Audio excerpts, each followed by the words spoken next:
Good evening, everyone. Thank you for joining us. Tonight, we're talking about the Black Creek Bridge project. This is a replacement project to be undertaken by the Niagara Parks Commission. I'm Steve Barnhart. I'm the Senior Director of Parks, Environment and Culture, and I'll be facilitating tonight's session. And certainly we have opportunity to answer your questions, and I'll be directing those questions to several of our senior staff who are joining me this evening as well. We've got a couple of staff involved. I'm just going to introduce them briefly. Marcelo Grosso, who's going to be doing the presentation. He's the head of the project. He's the Senior Director of Engineering, Parking, and Transportation. And along with Marcelo this evening is Ellen Savoya, who heads up our environmental planning, and Chris Siddell, who's actually the manager over this project and oversees operational compliance. So with that, and I think I've covered off the key things. As I say, we have lots of opportunities for questions at the end, so please feel free to type in to the Q&A box as we go through. And I will now introduce Marcelo. So I'll pass it over to Marcelo.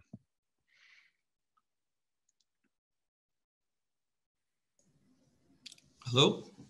So as Steve said, thank you, Steve. I'm Marcelo, Senior Director of Engineering for the Niagara Parks Commission.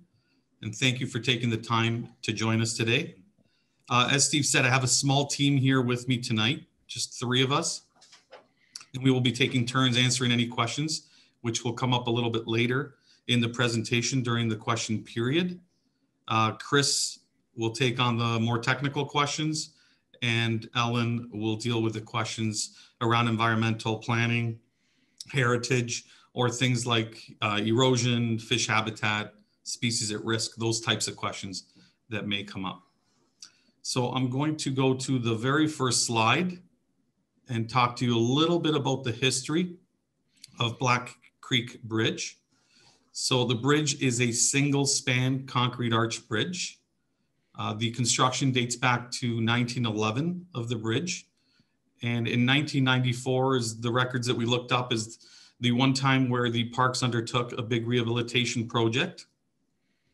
In that year, the widening of the West Arch occurred, and the original stone walls, stone balustrades, and railings were put back after the widening occurred. And I know from hearing from some of you through emails and phone, we understand that that seemed to lower the bridge height by about 4 inches. So we've had that type of information come through. So every 2 years, just so you understand the process, the Niagara Parks performs bridge inspections of all our bridges.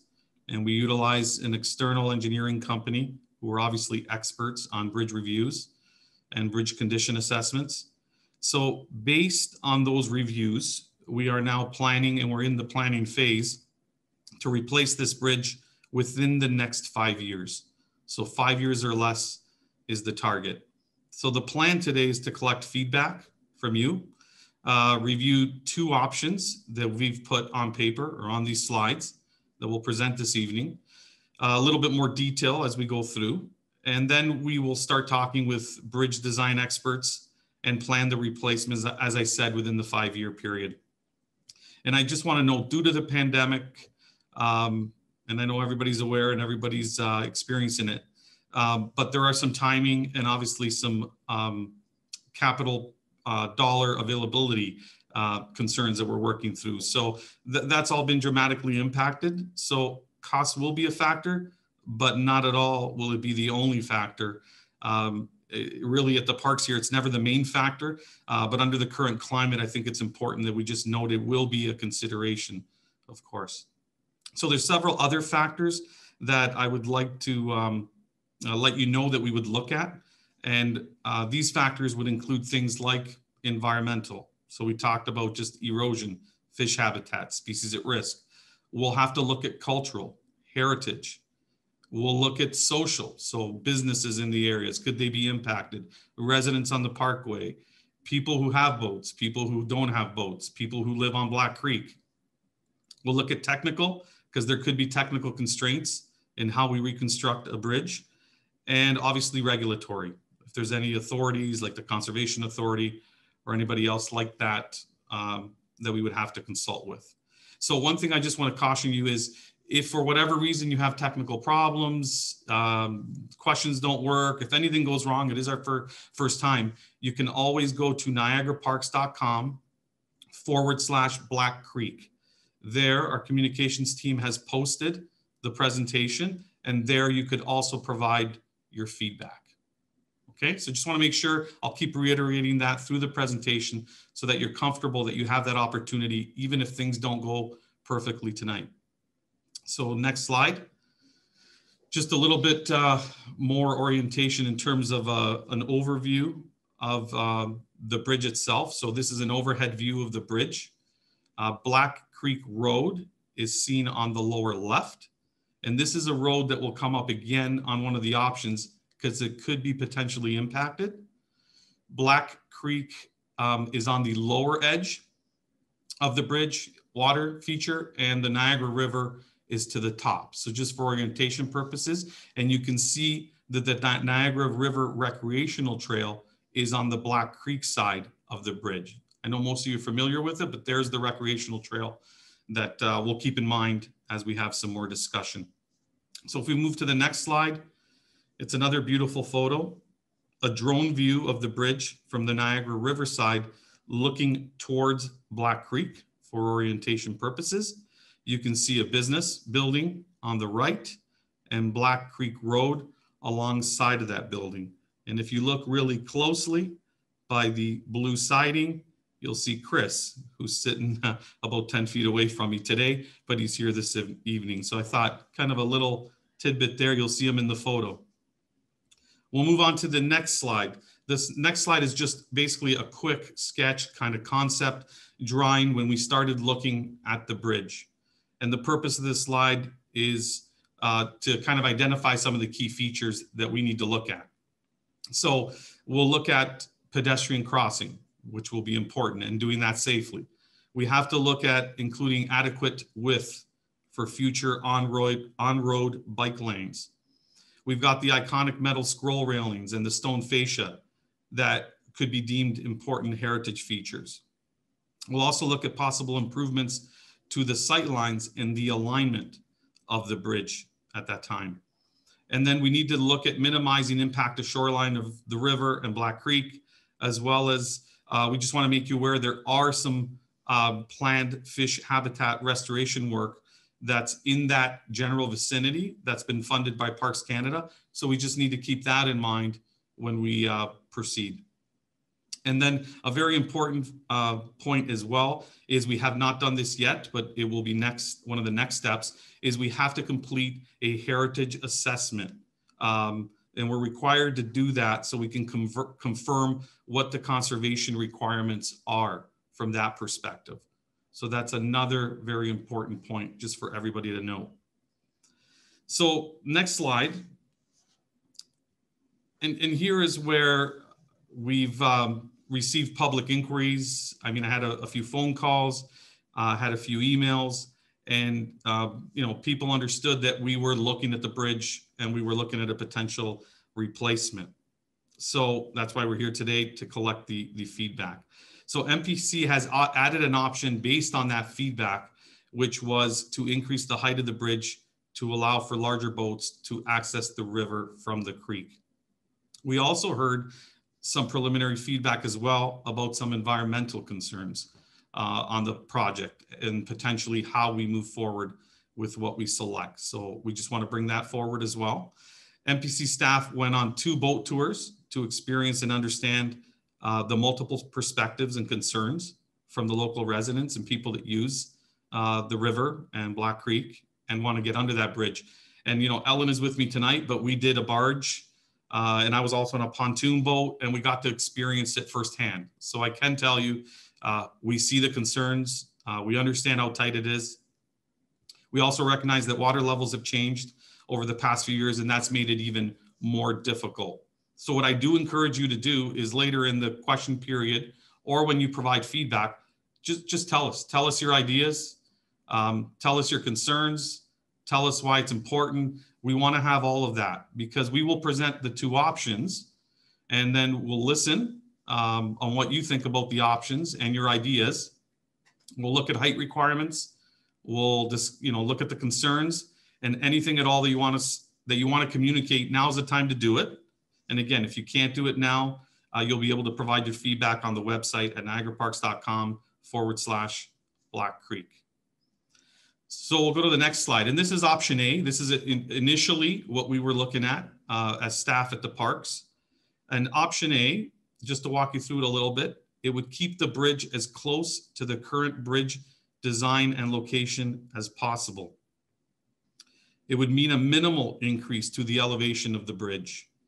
What we were looking at when we initially started looking at it was between none, 0, and as much as about 6 inches. And from talking to some of you, I quickly realized that that wouldn't be enough for some of the challenges of getting under the bridge. But that is what it would be if it was to stay in this current situation. So whatever the maximum design allows with this option, that would have the least impact on all the other factors that we've described. So this also allows us to retain the current arch bridge design. And this may be a significant point because it is both a part of our mandate and it's also a technical design consideration. So when we look at the span of the bridge, and we'll work with experts to tweak this, but once we go over the 21, 22 meter mark of a span, then we could no longer keep the bridge looking the way it does. We'd have to change the style of the bridge. So that may be a factor for sure when we look forward. This would also keep the recreational trail or the pedestrian path on the bridge. So when you look at the photo, and again, the closest water is Black Creek. As you're coming through, you'll see in the white, we've mapped out the rec trail and how people currently cross the bridge. So that would stay as is with this option. And we would look at an increase in the width of the bridge to include on-road bike lanes. So I think those are the key factors. If option A was to move forward, those are all the key points that are on the page there. So we're going to move to option B, which is the option that we've introduced now, so we can have more discussion. So this would increase the elevation of the new bridge structure to allow for larger vessels to navigate to the Niagara River. This could potentially mean no access for vehicles on Black Creek Road from the Parkway, and that's due to vehicular sightlines. So what we're doing here is we're grabbing that bridge structure. You can see where the white is, where the pedestrian path is, and where the recreational trail is. You can see we've pushed the bridge towards the Niagara River. We would change the design of the bridge, but again, do a heritage review and look at what features we could keep that are very important. But I guess the goal here, or the point here, is that it would require a road realignment both on the north and the south of the structure. There could be some impacts, like we talked earlier about fish habitat restoration projects that have occurred in that area. This would definitely be an increased cost, but like I said before, not the only factor. And there's some potential erosion concerns that we've heard from the larger vessels going through. So in terms of the standard MPC details and all the other features we've discussed, we would try to keep what we could on this option. But this is the option where we need to hear from you. We need to understand, I've heard 2 feet, I've heard 4.5 feet. This is good where you give us the feedback and tell us what that ideal elevation raise would be. And then we can look at that and we can come back to that. So the next slide, what we did was we put together a summary slide just to make it a little bit easier for everybody. We put the option A and what some of the key points are, and we put option B right beside it and what some of the key points are. So if we've missed something here, then please bring it forward tonight.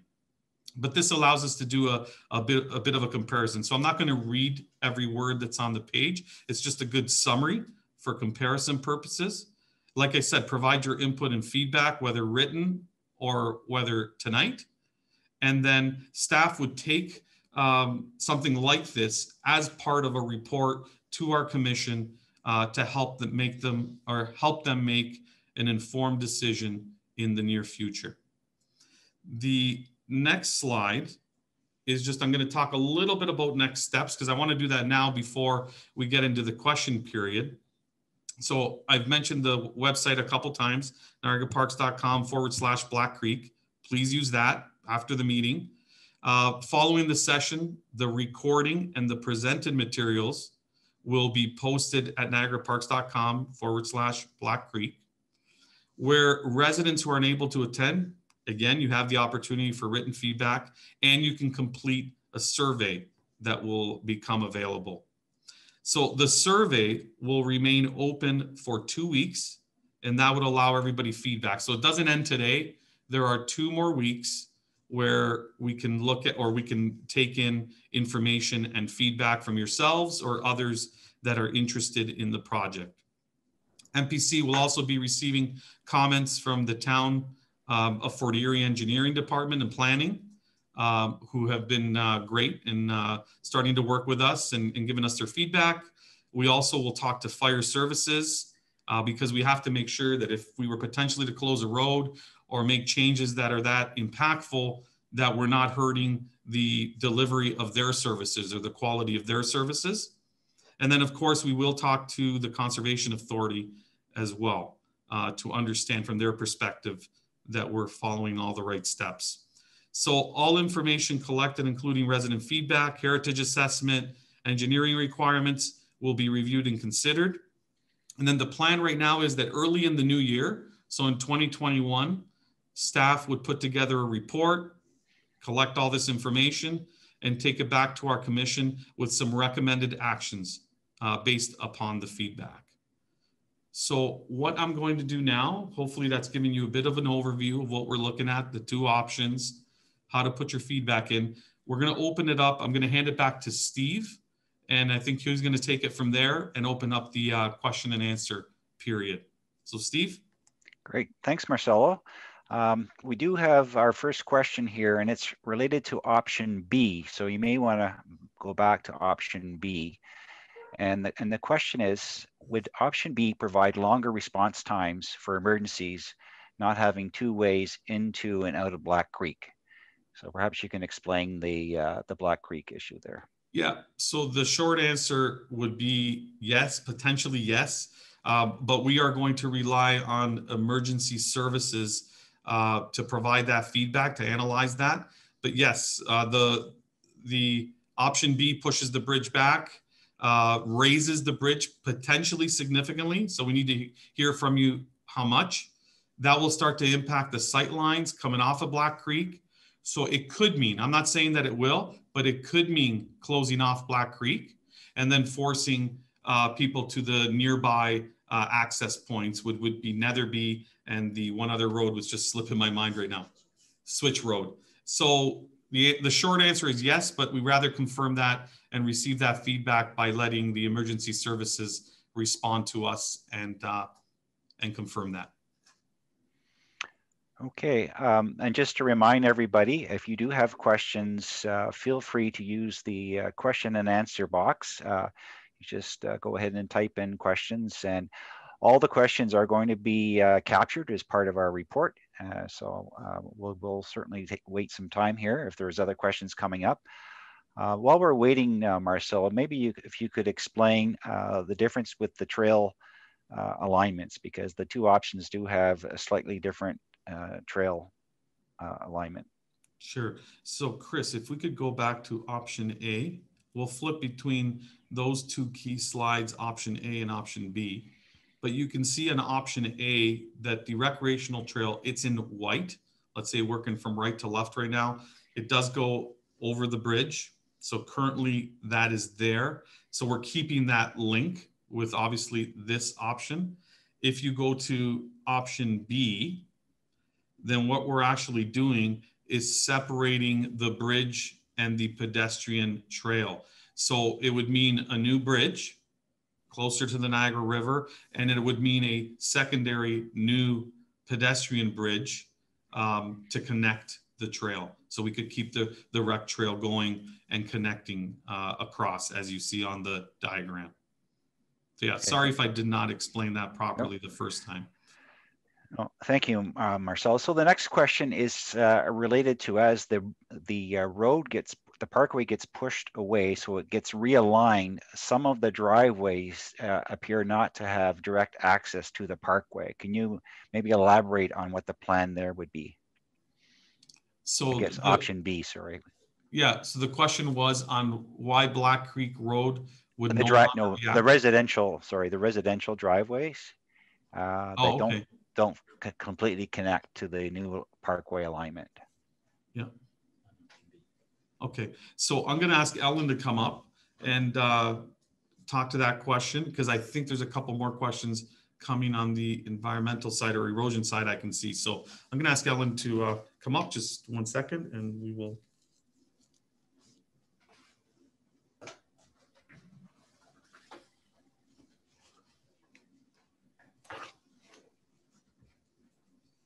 Hello, everyone.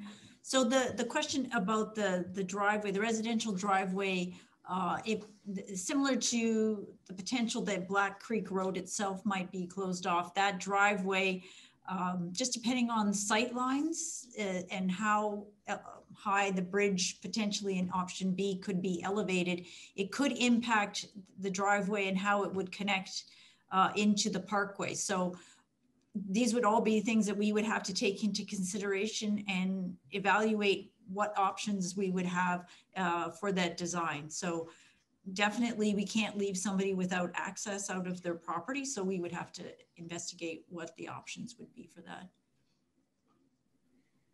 Okay, thanks, Ellen. So the next question here is similar, but Marcelo mentioned a little bit about erosion impact, and I guess the question is, could you elaborate on what type of erosion impacts are potential? So the potential erosion impacts are around if there were larger vessels coming in and out, that depending on if it increases the wake along for the river and in the creek itself, it could potentially increase erosion problems. Okay.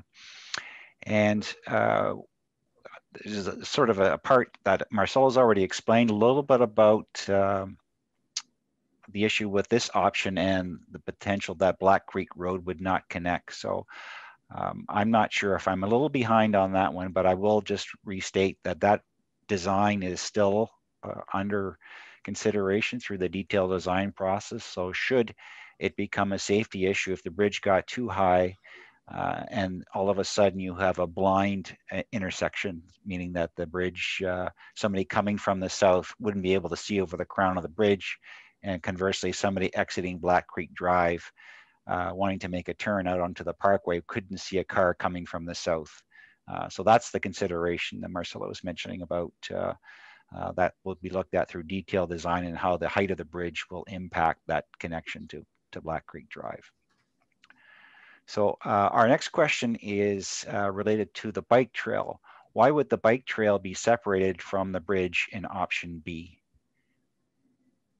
Not sure who would like to answer that. I think I'll hand this one over to Chris, a technical question on the bike lanes. Okay.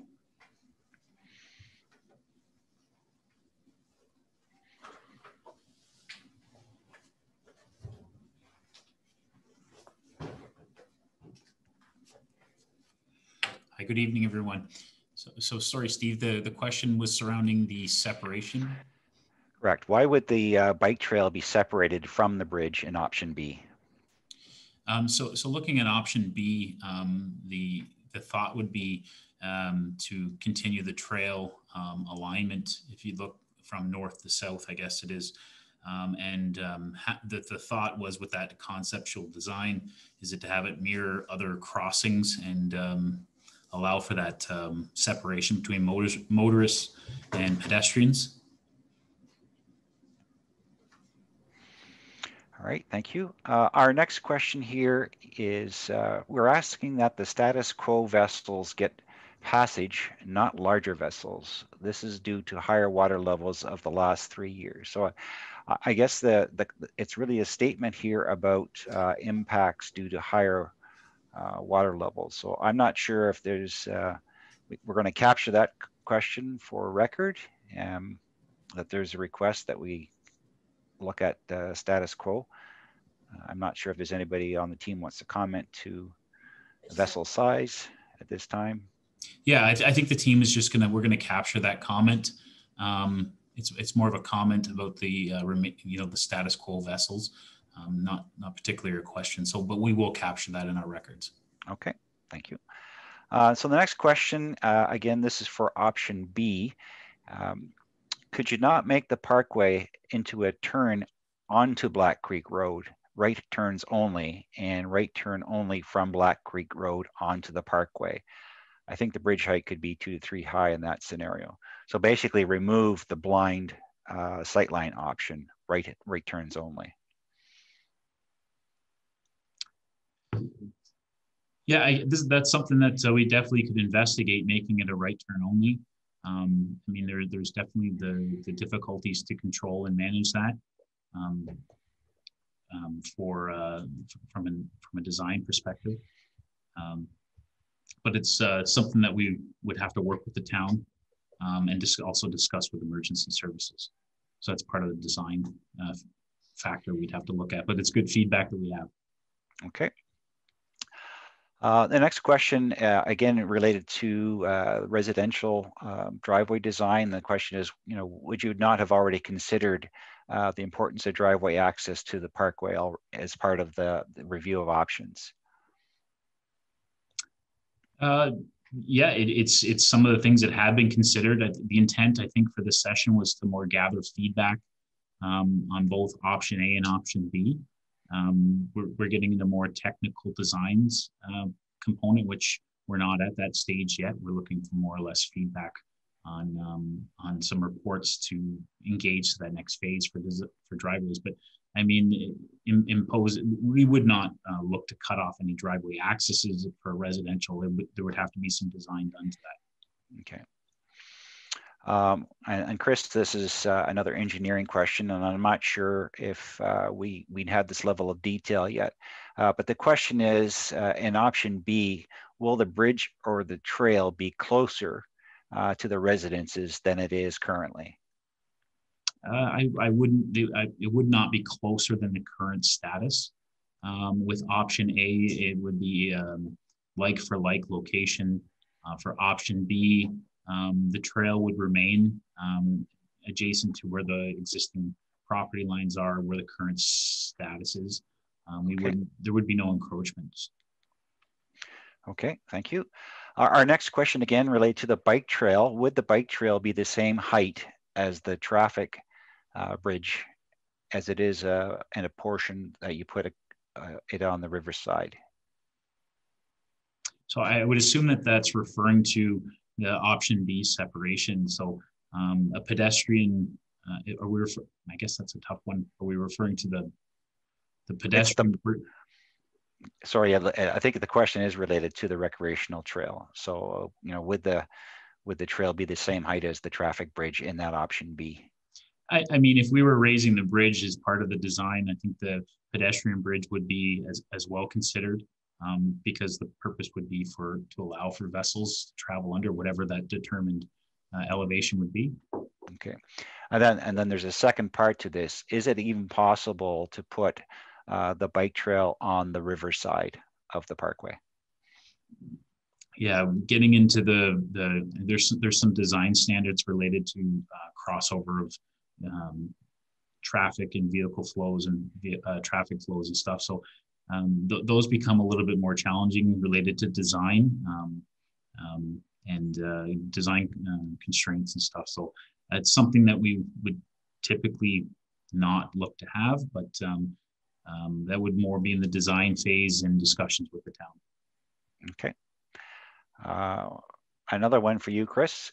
Well, I've got you on the spot here. So this question is related to, again, Black Creek Road access.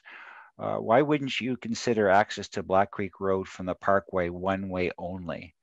This way sightlines from Black Creek Road would not be an issue. Yeah, that's definitely, that's a great point. If it was only a one-way street, again, some of the challenges, those discussions will have to happen with the township as we own, then NPC's ownership is at the bridge itself and the parkway. And and that becomes some design discussions with the town as they own Black Creek Road. But that's definitely a consideration we'll look at. Okay. And this just a comment has come in. I'll read that to the group. Larger vessels maintaining the posted speed limit will not cause any additional erosion over smaller vessels. Yeah. So just, Thank you for the comment. Yeah. The next question again about boating. If larger vessels were, sorry.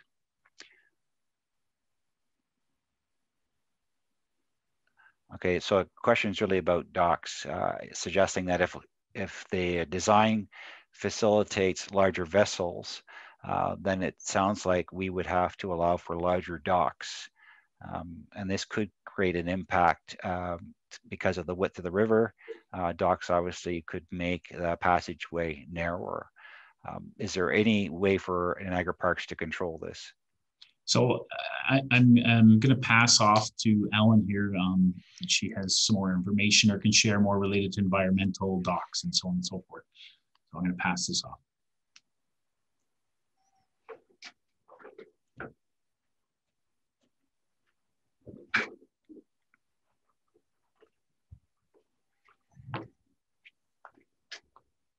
So I'm guessing kind of the question about the docks relates to docks that are along the creek, Black Creek.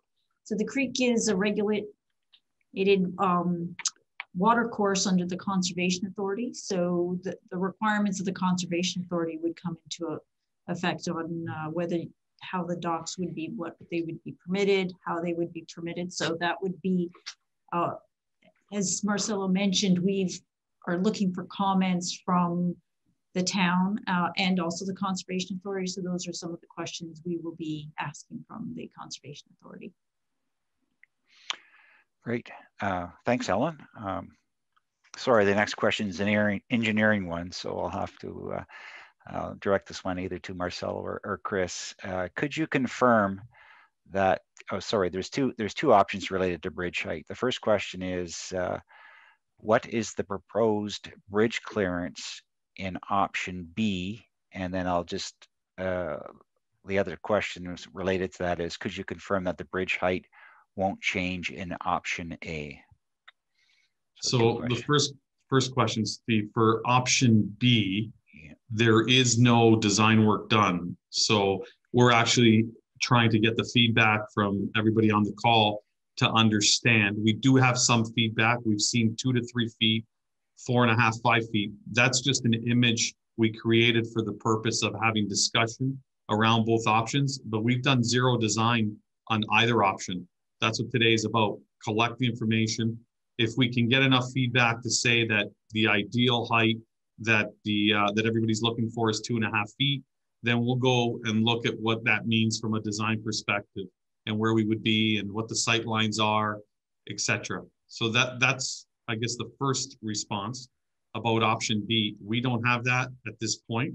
We're looking for the feedback, and then we'll come up with a number that seems to work for everybody, and we'll look at design options. And then reconfirming that the bridge height would not change in option A. As I said, we did look a little bit at that design when we were doing the inspections and we were heading down this path. And what we learned, very preliminary, was that the maximum we could get was 6 inches. That was the maximum we could get while maintaining the arch over that span and reconstructing. We could raise the current height by a maximum of 6 inches. Okay, thank you. Next question, Marcel, is related to timelines. So yeah, what would be the construction timeline, start to completion? So we've done similar projects like this, and we're looking in, it could be, you know, as quick as 6 months, and depending on what you find, you know, it could be as long as 1 year. So I'm just going to give it a range of 6 months to 1 year. Of course, we would try to target to do it as quickly as possible to minimize impact on residents. The other thing we would look to do is, depending on which option we go with, of course, if we're building option B, we could be building while we maintain access. So that would be a positive, let's say, for option B. If we go with option A and we're tearing down a bridge, then we could look at maintaining a lane for as long as possible. We did that previously on the CMP bridge in the core of the park, which was a much bigger job. And we were able to maintain a lane for a substantial period, but there is always going to be a period of 6 or 8 weeks or 12 weeks where we would have to shut down in order to do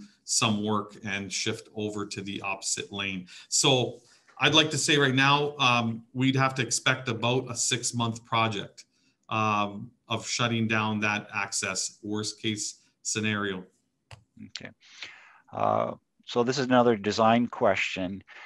Will option A or B keep the same stone fascia? Option A, we would target that with both options. What we're worried about losing in option B is the arch design, because we would have to switch the design of the bridge to a girder style bridge. Again, we're not experts on bridge design, but we will engage or tender the job and engage an expert to work with us. Right now, it's more about what's the right direction, and then we'll start to focus our time, effort, and dollars into that direction. Okay, our next question here is really more of a comment that we wish to capture. So 2 bridges allow for 2 locations for kids to jump into the creek and more locations for fishing lines to be dropped into and create obstacles. So I'm just wondering maybe if there's any comment about the fact that you've got 2 parallel structures. Does that present problems versus having 1 continuous structure? No, I mean, just on a quick note, I don't think so. I mean, I respect the comment, but I don't think it causes us any more challenges, but we will take it into consideration. I mean, we'll look again from what we've heard tonight on how we deal with the trail. Can we avoid having a secondary bridge if we go with option B? We'll have to look at that more closely if that's the direction that we head after all the information is collected. Okay. And this next question, again, related to the engineering. Is it possible to work with option A to raise the bridge height approximately 12 to 18 inches only to sort of try and keep the residents who live there as sort of status quo and keep costs down? So I guess the question is, no change to the alignment, but can you push option A higher than the 6 inches you talked about? So when we get into the design, we'll ask that again, but I've clearly heard from residents that 12 to 18 inches is not enough.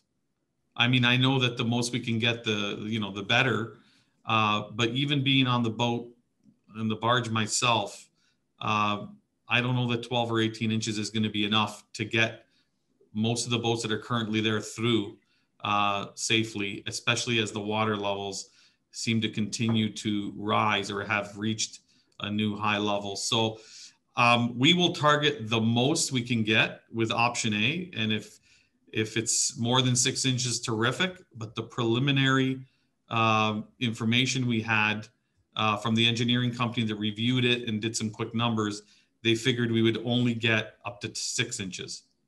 But for sure, that would be ideal. Maybe 12 to 18 ends up being enough for everybody. And we can ask that question as we get into more detailed design to maximize it, if we stick with option A. Okay. This is, again, just sort of similar to the bridge height question for A. Are there factors that determine whether the bridge height would remain no change at 0 rise or 6 inches? So is there a factor that drives the difference between 0 or 6 inches? Once we get into design and surveying and understanding the condition of everything, then we can get into, will we be at 1 inch or 5 inches or 6 inches? But like I said, preliminary review, they thought that with the current design, with the current span, the maximum was going to be 6 inches. That would be so that we could keep everything looking the same. Okay, thank you. This is just a comment to share to everyone. that speeding, excess wake cannot be policed or otherwise controlled. It is a major erosion and environmental issue now.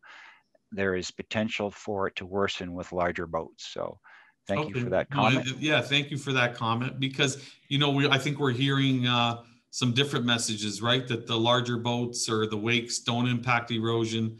And here we're hearing a bit of, the other, let's say, view of it, which some people feel it does. So, I mean, we'll take this back, respecting everybody's comments, and we'll dig more into these details with the people that are experienced in this area. Okay. And this question is related to cost. Who is responsible for covering the cost? Could our taxes be increased to cover the cost? So representing the Niagara Parks Commission, and thank you for that comment. I would defer anything to do with taxes, as the parks does not receive any taxes, as it sounds like you're quite aware. We're self-funded. We have to create all our dollars from our businesses and everything that we do throughout the park.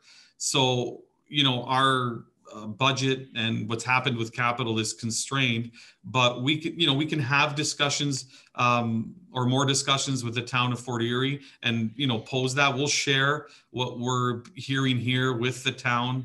We have some great colleagues there that I know will work with us, and they would be more fit to answer that question. That would not be for us. It would be for a town council to review.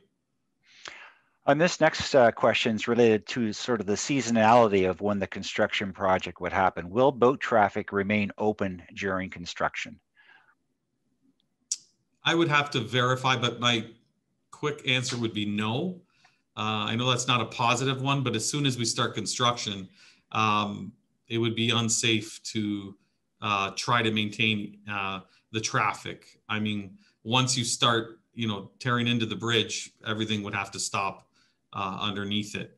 But while we're just doing surveying and some assessment work, we would maintain traffic. The other thing we can do is, we're talking within 0 to 5 years, we can work around the right timing to do the job. We've got to watch about restrictions from the fishing side, or from fish, protecting the environmental side of it. So we would look at all that. We're always very careful about when we do the work.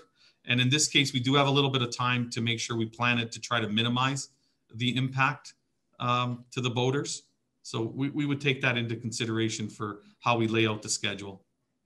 Okay, thank you. The next question, again, height related. So Frenchman's Creek was rebuilt with an 8-foot clearance. Why is that an issue for Black Creek? Yeah, there you have a very different span length with Frenchman's than you do with what we're looking at here at Black Creek. So you just got two very different situations. So you can't compare them at this point. It's like apples and oranges with what we're looking at with a span. Okay, thank you. The next question you partially answered already. Again, it's around the construction window.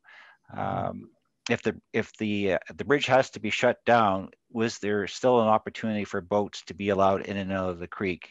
Meaning, could there be times where you could restrict boat travel during the day but allow it after working hours? Yeah, so once we're working and we're in the water, there'll be equipment or scaffolding. It would be very difficult to do that. So I would say no. But again, we would be considerate about how we plan it, when we plan it, and try to minimize the impact to everybody. Again, we've got a bit of time. I think what I'm reading from these questions as well that I maybe didn't answer was, when, we're once we have this, we go back to our commission, we lay it all out.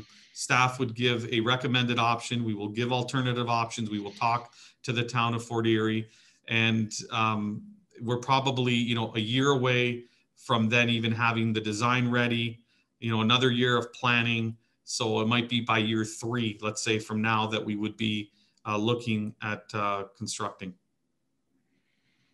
Okay.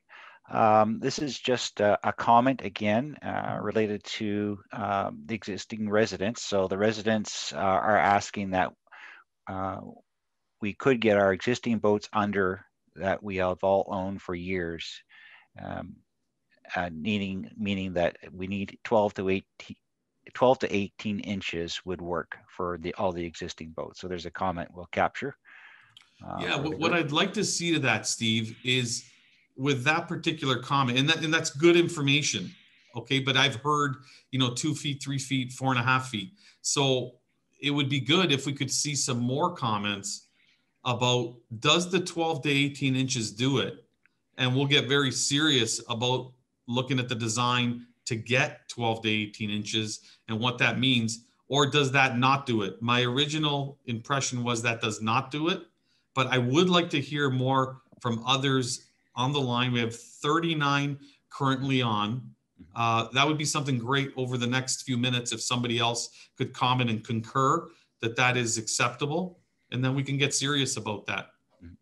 Yeah, and then I would also like to add that after the presentation tonight, there is going to be a survey emailed to all those who registered. So there's another opportunity for people to respond a second time if you've not responded yet. So I'll move on to the next question. Are traffic lights a possibility for option B to control traffic flow to and from Black Creek Road? You know what? I hate to keep saying no, so I'm going to defer that to traffic experts and speak with the town a little bit more about it. My gut feeling from looking at the situation would be no, but definitely open to asking the questions of other experts that do this all the time. Okay. Again, here's a comment just regarding boating. The waterway was accessible after working hours during the QE Bridge reconstruction. So thank you for that comment.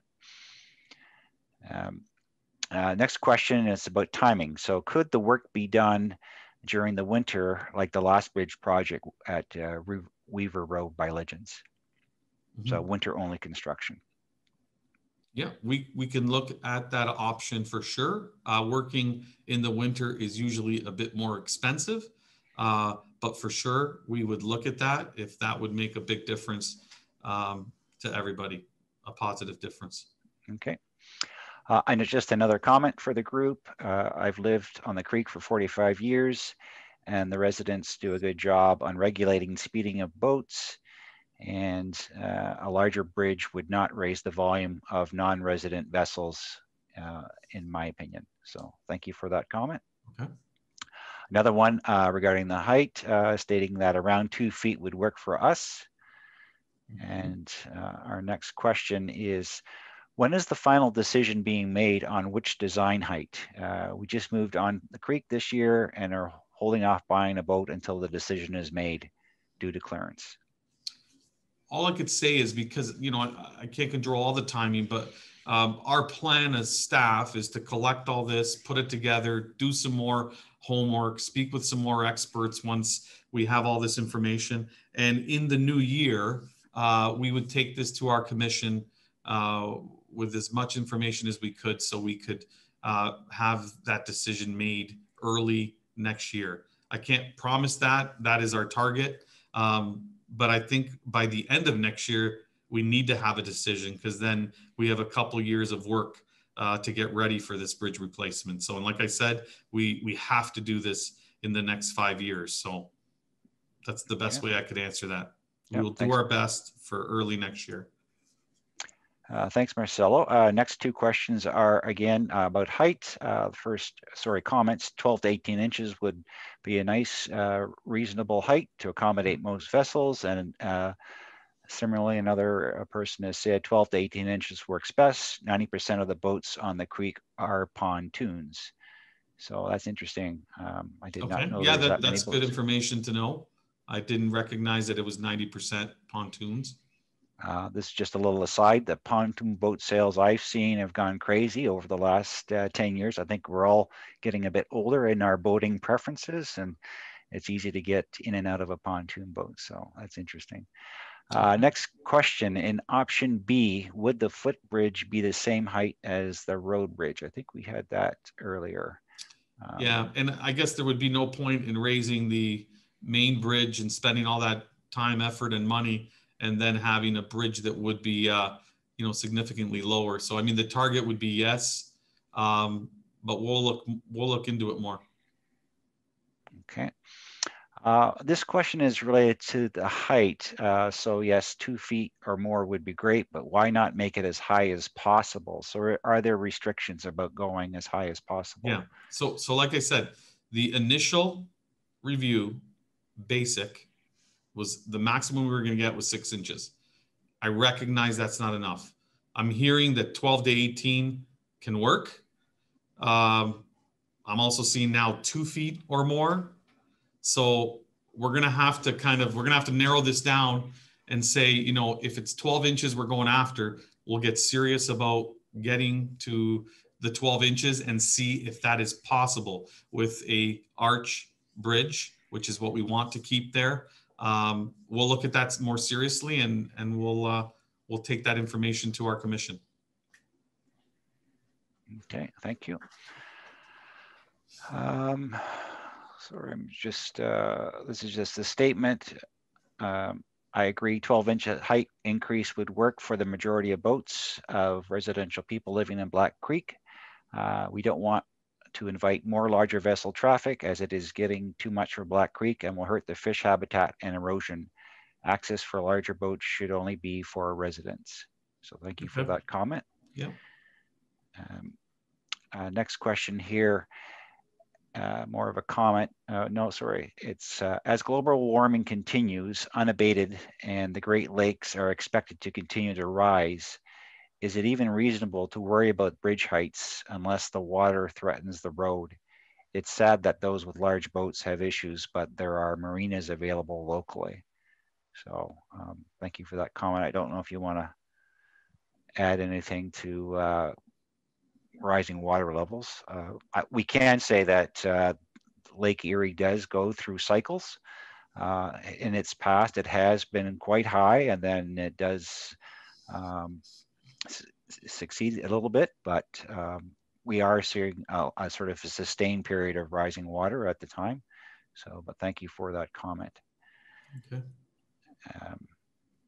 Sorry, I'll just scrolling through. We've got just a few more here to get to.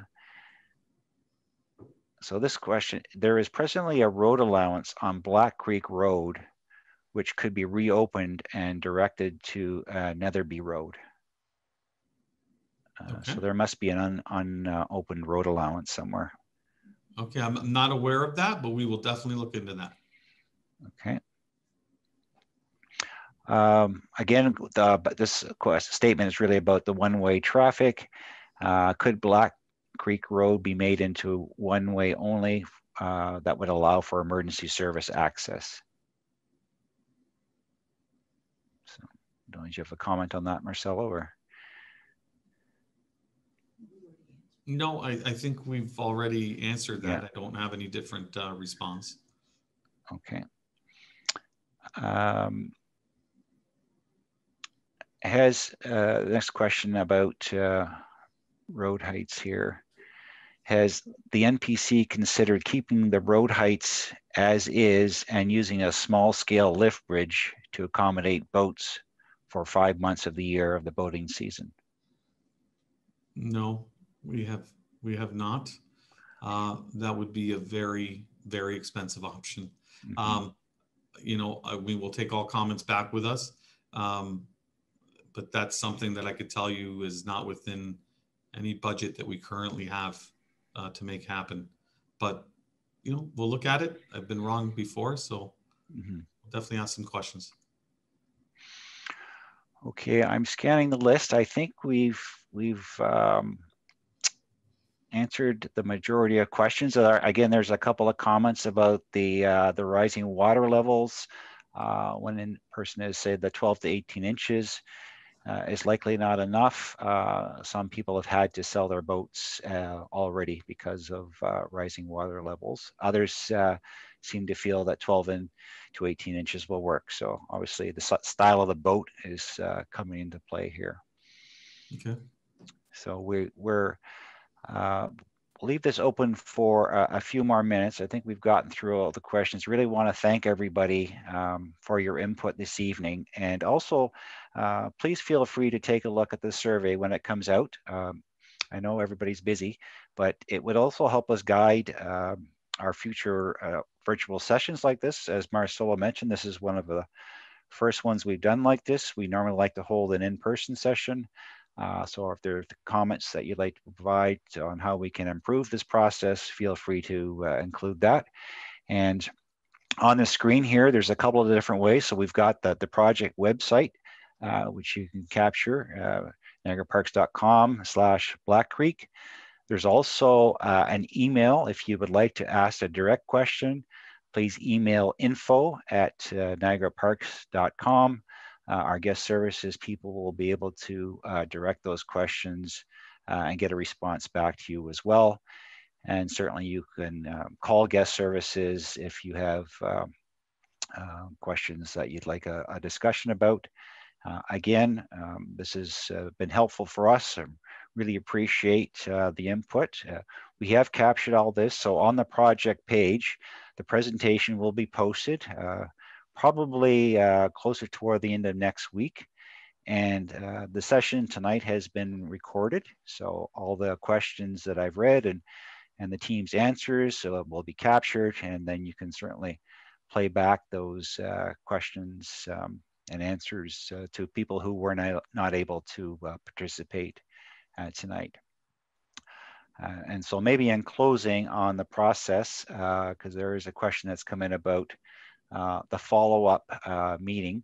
I think at this stage, as Marcelo mentioned, we're going to be summarizing all our information and providing a report back to the board with recommendations, and we will certainly be reviewing with the board on next steps, how to get information back to all those who have participated and the larger community as well. So we don't have an answer yet on that process, but certainly in the new year, we'll be putting out some communications on next steps on the approach. So I think with that, I'm just going to scan. I see we got questions coming in, but I think people are okay with what we've heard. I'll throw this one last question in only because we're not out of time. This will be the last question. Is there sufficient land to create a turning circle so Black Creek Road could be accessed from both north and south? A turning circle, so like I guess like a roundabout. I think that's what the person's asking. Mm-hmm. And the position of the roundabout? Well, I guess that's the question. Is there sufficient land to create a turning circle? Yeah, well, we could do a quick review. Mm-hmm. Okay. Again, I want to thank our staff. Marcelo, thank you. Ellen, Chris, thank you again for participating, and thank all of you who have provided your questions. It does really help our design process. We do look for opportunities to engage with the community, and certainly this is one of our first ways of doing that. We just finished up an online environmental speaker series, so please look for more virtual activities from Niagara Parks. You can follow us on Facebook or our website, niagaraparks.com. And again, thanks everyone for attending. And with that, I will be signing us off.